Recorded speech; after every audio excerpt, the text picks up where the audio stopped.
Hello friends, welcome to my channel. तो आज हम ये जो नया प्रॉपर्टी बन रहा है, ये एक न्यू कंस्ट्रक्शन है, न्यू कम्युनिटी बन रही है। इस प्रॉपर्टी का हम वास्तु एनालिसिस करेंगे। ये जो प्रॉपर्टी है काफ़ी सुंदर है, बाहर से आप देखोगे, अंदर से भी काफ़ी अच्छी है प्रॉपर्टी। करीब आई थिंक 4,500 स्क्वायर फीट की घर है, मतलब फ्लोर प्लान जो है 4,500 स्क्वायर फीट का है, बट पूरा प्रॉपर्टी जो है वो आई थिंक 7,000 या 8,000 स्क्वायर फीट का है। तो ये जो प्रॉपर्टी है काफ़ी सुंदर सी है, बट ये साउथ वेस्ट फेसिंग प्रॉपर्टी है ना। अगर जो फेसिंग है वो साउथ वेस्ट फेसिंग है, इसका मतलब ये नहीं कि इसका जो एंट्रेंस है वो भी साउथ वेस्ट फेसिंग हो, है ना। तो इसका जो एंट्रेंस आप देखोगे तो ये जो पोर्शन है ये उसका एंट्रेंस है। तो हम देखेंगे इसका हम लोग फ्लोर प्लान का वास्तु एनालिसिस करेंगे, और फ्लोर प्लान का वास्तु एनालिसिस करने के बाद देखेंगे कि ये जो फ्लोर प्लान है वास्तु के हिसाब से कैसा है। ठीक है, तो सबसे पहले हम क्या करेंगे, सबसे पहले जो घर का जो फेसिंग है उसका हमें एक्चुअल एग्जैक्ट डिग्री लेना है। तो अगर मैं क्या किया, गूगल प्रो अर्थ में जाएंगे हम पहले, और गूगल प्रो अर्थ में आप देखोगे तो जो मैंने ये एड्रेस डाला हुआ है घर का, एड्रेस डालने के बाद यहाँ पे मुझे 211 डिग्री का दिखा रहा है, जो कि घर की फेसिंग है ना। डिफ़िकल्ट पार्ट ये है, यहाँ पे ये होता है कि इस समय वहाँ पे घर बन चुका है, पर गूगल प्रो मैप में प्रॉपर्टी जो है बेसिकली एम्प्टी लैंड दिखा रहा है। तो इसमें ना जो एक्चुअल डिग्री है फेसिंग का वो निकालना थोड़ा ट्रिकी हो जाता है ना। अगर मान लो घर यहाँ पे घर का पिक्चर होता गूगल प्रो मैप में, तो हम लोग आसानी से एक्यूरेट डिग्री निकाल सकते थे।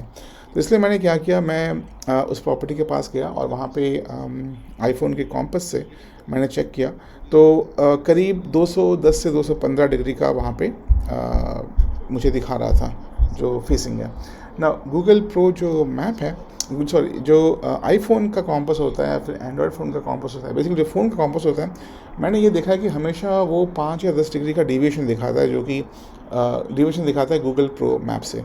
पर आपको एक्चुअल डिग्री चाहिए तो गूगल प्रो मैप से ही मिलेगा, पर वो भी तब जब यहाँ पे घर का पिक्चर हो। तो मैंने अब अंदाजे से जो मैंने वहाँ पे देखा कॉम्पस में, और यहाँ पे जो दिखा रहा है स्ट्रेट लाइन खींच के, तो मैं अंदाजे से लगा रहा हूँ कि जो घर का फेसिंग है वो 210 डिग्री का है। ठीक है, तो हम क्या चलते हैं, अब हम चलते हैं मेरे ऐप में। तो मैं अभी अपने ऐप में चलता हूँ, और यहाँ मैंने ऑलरेडी जो फर्स्ट फ्लोर का जो फ्लोर प्लान है उसको लोड किया हुआ है, और मैंने यहाँ पे 210 डिग्री डाला है। तो 210 डिग्री के हिसाब से अगर आप देखोगे तो ये घर जो है, यहाँ पे देखोगे सेंटर जो है 210 डिग्री का आता है। तो ये जो घर है ये साउथ वेस्ट फेसिंग घर है ना। पर अगर आप देखोगे तो इसके जो एंट्रेंस है, ये देखो, ये जो पोर्च वाला एरिया दिख रहा है ना, ये एंट्रेंस है, ये S4 का है, ये साउथ की एंट्री है, और साउथ में भी S4 का एंट्रेंस है, जो कि काफ़ी पॉजिटिव एंट्रेंस है। तो मतलब इवन दो ये घर जो है साउथ वेस्ट फेसिंग है, मतलब जो फेसिंग का जो साउथ ऑफ साउथ वेस्ट जो है नेगेटिव डायरेक्शन होती है, इवन दो ये घर जो है south of south west facing का है, पर इसका एंट्रेंस बहुत ही पॉजिटिव है, जो कि S4 है, काफ़ी अच्छी एंट्रेंस है। आप देखोगे तो यहाँ पे हल्का सा जो पोर्शन है एंट्रेंस का वो आ रहा है S5, पर मैंने वो प्रॉपर्टी में जाके इसका घर का देखा कि एक्चुअल डोर कहाँ पे पड़ रहा है। तो डोर जो है वो S4 के रेंज में गिर रहा है। ये जो हल्का सा पोर्शन है ये एक्चुअली वहाँ पे एक कांच का दीवार है, तो बेसिकली वो एंट्रेंस में नहीं जाएगा, राइट। तो बेसिकली ये 100%, अगर मान लीजिए इसका फेसिंग 210 डिग्री ही है तो ये 100% पॉजिटिव एंट्रेंस है। ठीक है, अब एंट्रेंस के बाद इसकी बाकी वास्तु एनालिसिस करते हैं। अगर आप पीछे देखोगे तो क्योंकि सामने का portion south of south west है, तो पीछे का portion north of north east या फिर नॉर्थ ईस्ट है ना। तो अगर आप देखोगे यहाँ पे नॉर्थ ईस्ट जो है, अगर आप ऐसे ही अगर देखोगे तो लगेगा कि यहाँ पे नॉर्थ ईस्ट या फिर ईस्ट ऑफ नॉर्थ ईस्ट का एक्सटेंशन है, राइट। पर टेक्निकली देखा जाए, अगर मान लीजिए यहाँ पे देखोगे जो नॉर्थ ऑफ नॉर्थ ईस्ट, ये जो लाइन मैं माउस से कर रहा हूँ, यहाँ से अगर ये जो नॉर्थ वेस्ट है ये पोर्शन अगर सेम लाइन में होता तो हम बोलते कि ये काफ़ी पॉजिटिव एक्सटेंशन मानी जाती नॉर्थ ईस्ट की और ईस्ट ऑफ नॉर्थ ईस्ट की। बट क्योंकि यहाँ पे स्ट्रेट लाइन नहीं है तो इसको हम लोग एक्सटेंशन नहीं मानेंगे। तो बेसिकली ये एक्चुअली अगर देखा जाए तो ऑफ कोर्स यहाँ पे नॉर्थ ईस्ट और नॉर्थ ईस्ट जो है वो बड़ा है, पर उसी के टाइम पे नॉर्थ ईस्ट जो है वो डिसमेंबर हो चुका है। इनफैक्ट नॉर्थ वेस्ट जो है वो भी डिसमेंबर हो चुका है ना।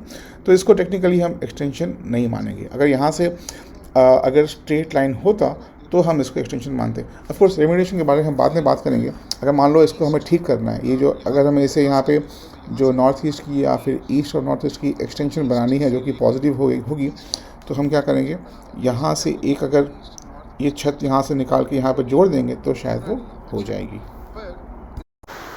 चलिए, अब जब हमने इस प्रॉपर्टी का एंट्रेंस का वास्तु एनालिसिस कर लिया है, तो जो नेक्स्ट इम्पॉर्टेंट जो दो बेसिक वास्तु एनालिसिस है उसको करते हैं।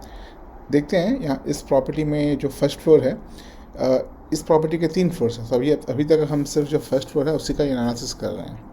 तो जो फर्स्ट फ्लोर है उसमें किचन और टॉयलेट कहाँ पे आ रहे हैं वो देखते हैं।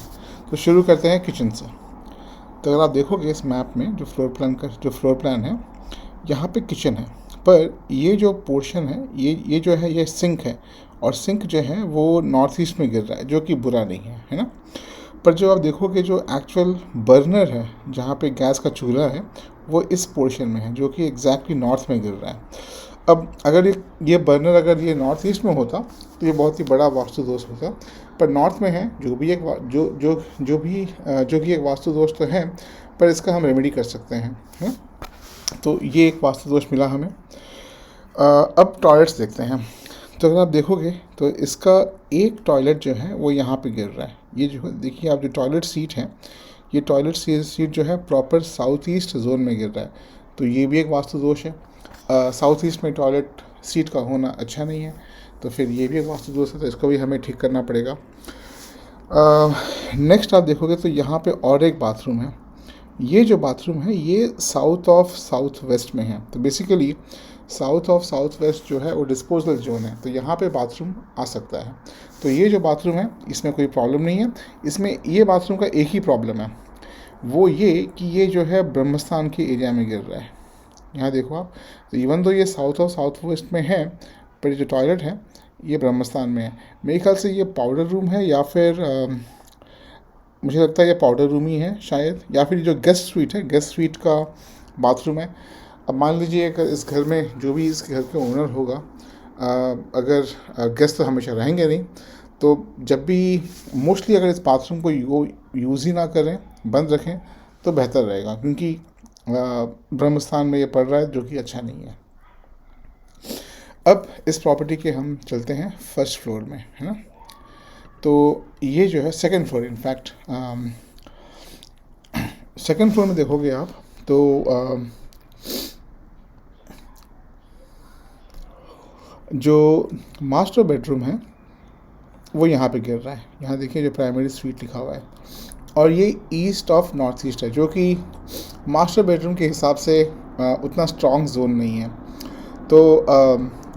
तो अगेन वास्तु एनालिसिस के हिसाब से टॉयलेट के बाद अगर हम देखें तो जो मास्टर बेडरूम है वो इतने स्ट्रॉन्ग पोजीशन में नहीं है यहाँ पे, ठीक है। उसके बाद इस जो मास्टर बेडरूम है इसके साथ ये अटैच्ड ऑनस्वीट है। ये ऑनस्वीट में हम देखते हैं टॉयलेट कहाँ पे गिर रहा है, तो ये देखो टॉयलेट यहाँ पे गिर रहा है, जो कि ईस्ट ऑफ नॉर्थ ईस्ट में गिर रहा है। तो जो मास्टर बेडरूम का जो मास्टर बाथरूम है उसका टॉयलेट जो है ईस्ट ऑफ नॉर्थ ईस्ट में गिर रहा है, जो कि अगेन सही जगह में नहीं है, तो इसका भी हमें रेमेडी करना पड़ेगा। मतलब जो भी ये प्रॉपर्टी को लेगा उसे रेमेडी करना पड़ेगा, और ये भी करीब ब्रह्मस्थान के जोन में भी गिर रहा है। उसके बाद अगर हम देखें कि बाकी टॉयलेट कहाँ पे हैं, तो एक टॉयलेट जो है वेस्ट में भी गिर रहा है, जो कि अगेन सही जगह में नहीं है, तो इसको भी रेमेडी करना पड़ेगा। पर अब तक जो भी टॉयलेट्स हमने देखे हैं फर्स्ट फ्लोर में या सेकंड फ्लोर में, इन टॉयलेट्स का रेमेडी कर सकते हैं। मतलब ऐसा नहीं है, अगर मान लीजिए टॉयलेट नॉर्थ ईस्ट में होता या फिर किचन नॉर्थ ईस्ट में होता तो ये बड़ा वास्तु दोष होता और इनकी रेमेडी नहीं होती। कुछ टॉयलेट जो मैंने देखा है कि इंक्लूडिंग दिस मास्टर बेडरूम का, जो कि ब्रह्मस्थान में है, इवन दो ये जो है east of north east zone में है, और east of north east zone का हम रेमेडी कर सकते हैं, पर ये ब्रह्मस्थान में है तो थोड़ा इम्पैक्ट तो रहेगा रेमेडी करने के बाद भी। बाकी हम देखते हैं बाकी टॉयलेट, और कोई टॉयलेट मुझे दिख नहीं रहा है, एक बार चेक कर लेता हूँ। All right. अच्छा, और एक चीज़ ये है, ये जो सीढ़ी है, ये सीढ़ी भी सेकंड फ्लोर में आ रहा है। ये भी देखोगे तो थोड़ा बहुत ब्रह्मस्थान में गिर रहा है। अब इसका लैंडिंग कहाँ पे है ये मुझे मालूम नहीं पड़ रहा है, बट लगता है कि ये लैंडिंग जो है फर्स्ट सेकंड फ्लोर का वो ब्रह्मस्थान में गिर रहा है, तो ये भी एक वास्तु दोष पड़ेगा। तो ओवरऑल ये इसका थर्ड फ्लोर भी है। थर्ड फ्लोर में अगर हम देखें तो अगेन जो बाथरूम है वो ईस्ट ऑफ साउथ ईस्ट में गिर रहा है, जो कि चले बाद वहाँ पे टॉयलेट्स अलाउड है। तो बेसिकली जो थर्ड फ्लोर है वहाँ पे जो टॉयलेट सीट है वो एक्सेप्टेबल जगह में है, तो इसकी कोई हमें रेमेडी करने की ज़रूरत नहीं है। तो ओवरऑल अगर आप देखोगे इस प्रॉपर्टी का, जो कि नई प्रॉपर्टी है, इसमें जो प्राइमरी वास्तु दोष हैं वो ये हैं कि इसका एंट्रेंस तो पॉजिटिव है, प्लस टॉयलेट्स जो हैं इसके पूरे गलत जगह में हैं, तो उनकी एक या दो को छोड़ के बाकी सब जो हैं गलत जो जगह में है, तो उनका रेमेडी करना पड़ेगा। जो दो सही जगह में है वो एक है साउथ और साउथ वेस्ट, और जो हमने देखा था थर्ड फ्लोर में जो कि ईस्ट ऑफ साउथ ईस्ट में है। पर ये जो साउथ ऑफ साउथ वेस्ट वाला है ये ब्रह्मस्थान में गिर रहा है, तो इसका भी रेमेडी करने के बाद भी थोड़ा इम्पैक्ट तो रहेगा। और उसको छोड़ने के बाद ये तो हमने भी सिर्फ फ्लोर प्लान का बेसिक वास्तु एनालिसिस किया। मैंने तो और एक चीज़ बता भी दिया था आपको शुरू में कि यहाँ पे ईस्ट ऑफ नॉर्थ ईस्ट जो है वो एक्सटेंशन माना नहीं जाएगा इसका। अगर मान लीजिए एक्सटेंशन माना जाता तो ये काफ़ी अच्छी एक्सटेंशन होती, पर क्योंकि यहाँ पे देखो आप जिगजैग है, तो इसलिए वो एक्सटेंशन माना नहीं जाएगा। वैसे यहाँ पे अगर आप देखोगे तो ये जो साउथ ऑफ साउथ वेस्ट का एरिया है ये भी बढ़ा हुआ है ना, तो साउथ ऑफ साउथ वेस्ट का बढ़ना भी अच्छा नहीं है। तो ओवरऑल कुल मिला के इस प्रॉपर्टी में देखा जाए तो किचन सही जगह में नहीं है, नॉर्थ में है, तो उसकी रेमेडी करनी पड़ेगी। बाथरूम्स की रेमेडी करनी पड़ेगी। बहुत जगह में कट्स हैं, और जो एक्सटेंशन कट्स नहीं, जो दो एक्सटेंशंस हैं, जो ईस्ट और नॉर्थ ईस्ट का है वो ठीक है, पर जिगजैग है करके उसे एक्सटेंशन माना नहीं जाएगा। और जो साउथ ऑफ साउथ वेस्ट का जो एक्सटेंशन है वो अच्छा नहीं है। तो ओवरऑल इस प्रॉपर्टी की जो वास्तु वैल्यू है वो उतनी अच्छी नहीं है। रेमेडी करने के बाद लिया जा सकता है, पर मैं फिर भी, क्योंकि ये जो साउथ वेस्ट फेसिंग का प्रॉपर्टी है और मैंने यहाँ पे अंदाजे से 210 डिग्रीज़ का मैंने लिया है फेसिंग। जब तक जो भी इस प्रॉपर्टी को लेगा, जब तक ये कंफर्म ना हो जाए कि ये फेसिंग 210 डिग्रीज़ का है और उसके हिसाब से साउथ S4 की एंट्री आती है, तब तक ये घर लेना थोड़ा रिस्की रहेगा। क्योंकि अगर मान लीजिए मैं यहाँ पे थोड़ा इसका, मान लीजिए अगर ये 215 डिग्री का फेसिंग है ना, या फिर 225 डिग्री का फेसिंग है, तो देखिए आपका इंटरेस्ट जो है नेगेटिव जोन में आ जाता है। बेसिकली अगर 5 डिग्री बढ़ गया, मान लीजिए 210 से बढ़ के 215 या 20 या 25 डिग्री इसकी जो फेसिंग है निकलती है, तो ये जो एंट्रेंस है पूरी नेगेटिव जोन में आ जाएगी। और ये जो नेगेटिव जोन है साउथ ऑफ साउथ वेस्ट की या फिर साउथ वेस्ट की एंट्री बिल्कुल भी अच्छी नहीं है। तो मान लीजिए अगर इसकी एंट्री निकलती है साउथ वेस्ट की या साउथ ऑफ साउथ वेस्ट की, प्लस बाकी जो वास्तु के दोष अंदर हैं, उस कॉम्बिनेशन के हिसाब से ये प्रॉपर्टी बिल्कुल भी अच्छी नहीं रहेगी। तो जो भी ये प्रॉपर्टी लेगा, अगर एक बार कंफर्म कर ले कि जो इसकी एंट्रेंस है वो 210 में गिरती है, जो एंट्रेंस जो हाउस की फेसिंग है वो 210 में गिरती है। अगर 210 में गिरती है तब तो इसकी एंट्रेंस जो है पॉजिटिव है, जो कि S4 में आ रही है, जैसे मैंने यहाँ दिखाया। बाकी सब जो दोष हैं वो उसकी रेमेडी कर सकते हैं, और रेमेडी करने के बाद ये घर ले सकते हैं। तो इस वीडियो में इतना ही। नेक्स्ट मैं इसी कम्युनिटी में एक नई प्रॉपर्टी बन रही है जो कि south of south east facing है।